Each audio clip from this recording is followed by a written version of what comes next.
guess, first question, you've seen the very long State of the City address.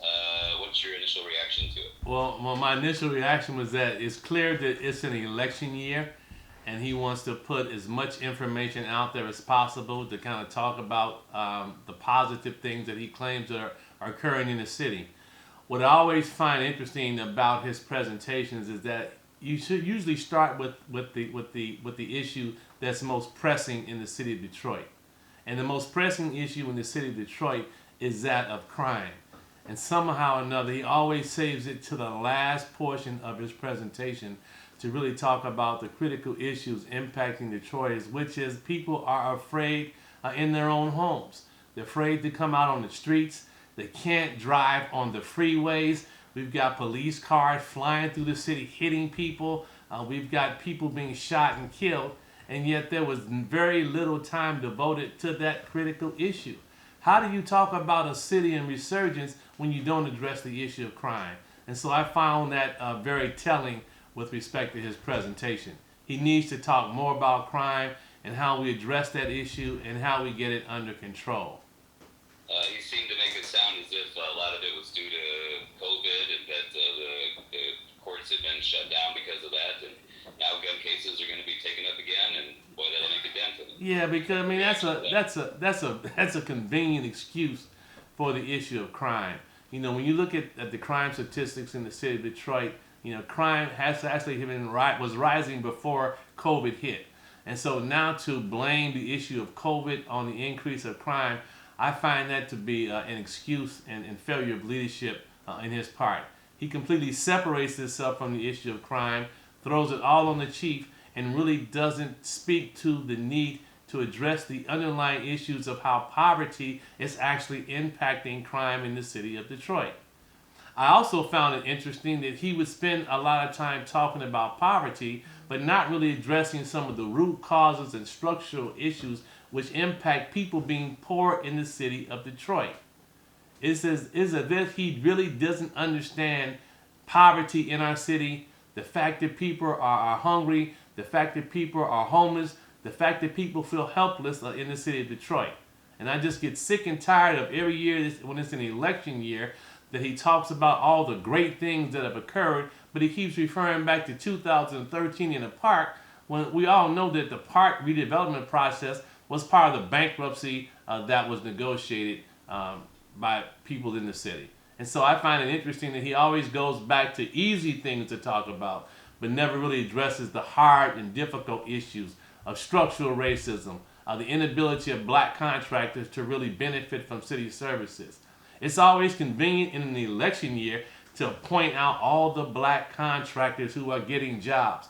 But if we looked at the 8 years of Mike Duggan's administration, black contractor participation has been at an all-time low. And so it's almost insulting to me that he would show black contractors and black developers doing jobs when there's been billions of dollars of development when blacks have not participated in either one of those things.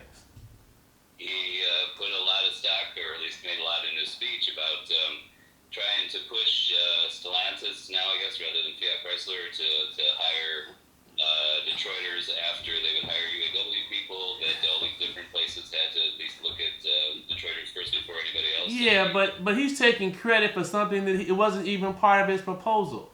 The issue about Detroiters being hired first was not a Mike Duggan issue. It was a community issue that they raised when they were going through the process of trying to push the project down people's throats.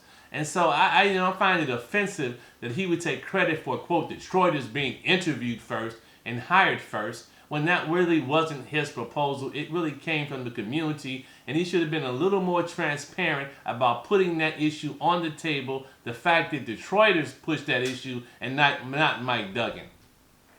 And then there's also the follow-up issue with respect to the community that's been impacted by the FCA project.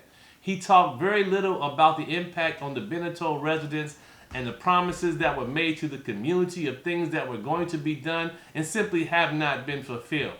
He also didn't talk about the fact that when they built that plant, they granted changes in discharge emissions to actually allow for the admission of more discharges within that particular community, a community that has one of the highest levels of asthma in the country. And so when you talk about things that are positive, you've also got to talk about the impact of those projects on the people who actually live in the communities, and he seemed to pay that none. And then there's also the issue of Detroiters being hired first. There is a question with respect to the transparency of the numbers that he's putting forth with how many Detroiters are actually being hired here in the city of Detroit. I think Congresswoman Rashida Tlaib has raised that issue, and we've seen nothing from his administration to support and back up the notion that Detroiters are actually being hired. It's very easy to pull one person out of the mix, but when you're talking about thousands of jobs, we really need to see what those numbers look like, because he has a history of fudging the facts.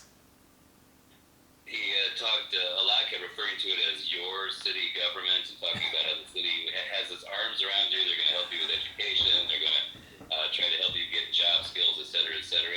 Your reaction to those comments? Well, I mean, it took you 8 years to figure out that we have a poverty and an unemployment issue and an educational issue in the city of Detroit.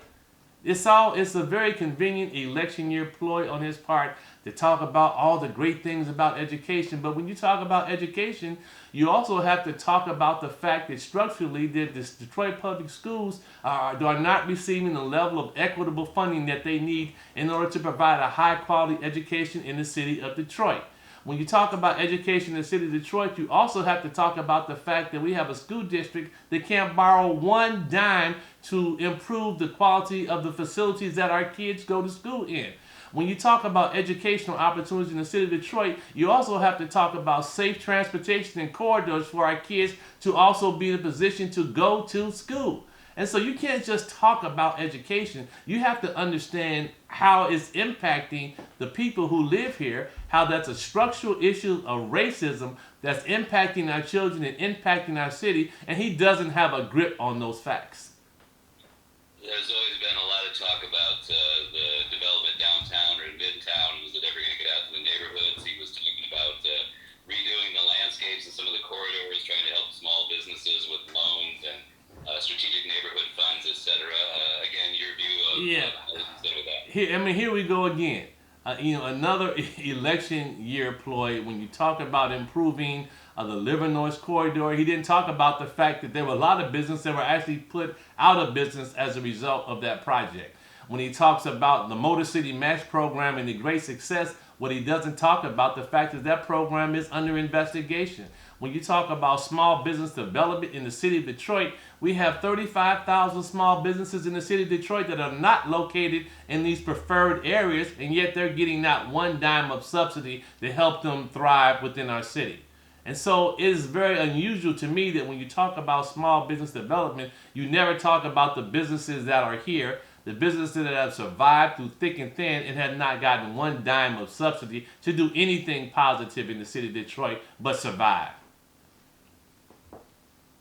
Yeah, pretty much that was it. I mean, anything else that stuck out to you in the speech or didn't stick out that you would have wanted to hear?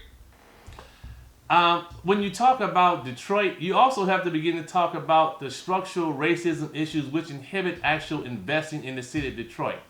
When we talk about creating housing in the city of Detroit, he talked a lot about what I call gentrified developments, which set aside a small percentage of housing at affordable levels. But when you're talking about a two-bedroom apartment where the average family size in the city of Detroit is 3 and 4 kids, those apartments don't come nowhere near close to dealing with the affordable housing issue.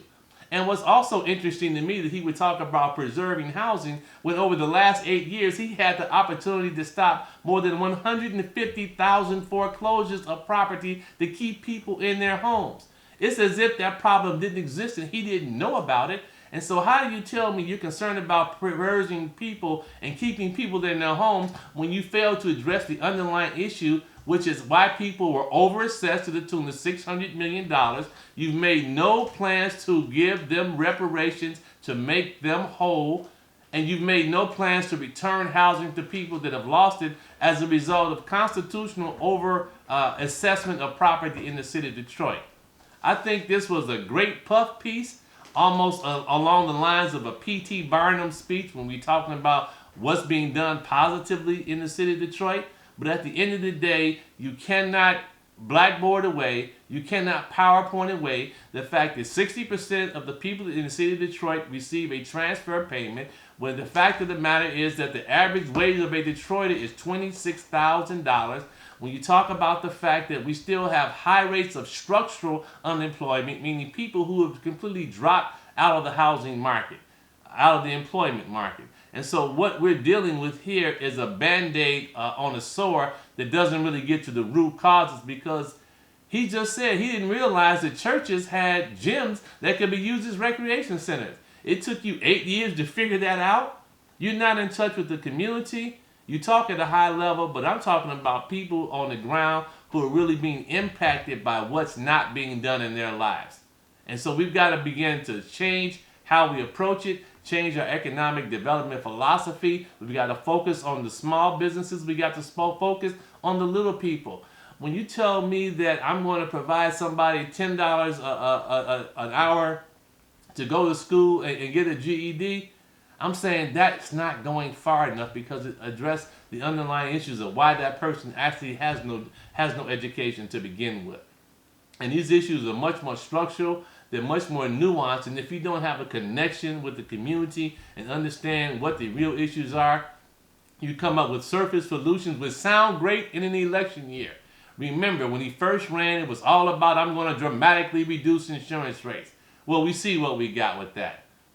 We've got a little bit of nothing, and we've got to begin to change the conversation about what really needs to be done. Everything he talked about was what's going to happen in the future. I'm going to make sure that you get money to stay in your house. I'm going to make sure that your water doesn't get shut off until 2022. Well, you know what? You've had more than 140,000 people water shut off, and you act like that wasn't a problem. And so we've got to be real with this conversation. We got to understand that a lot of these words are prospective things of what I'm going to do. But in reality, the question for Mike Duggan is, what have you done for the community? And I say you've done very little.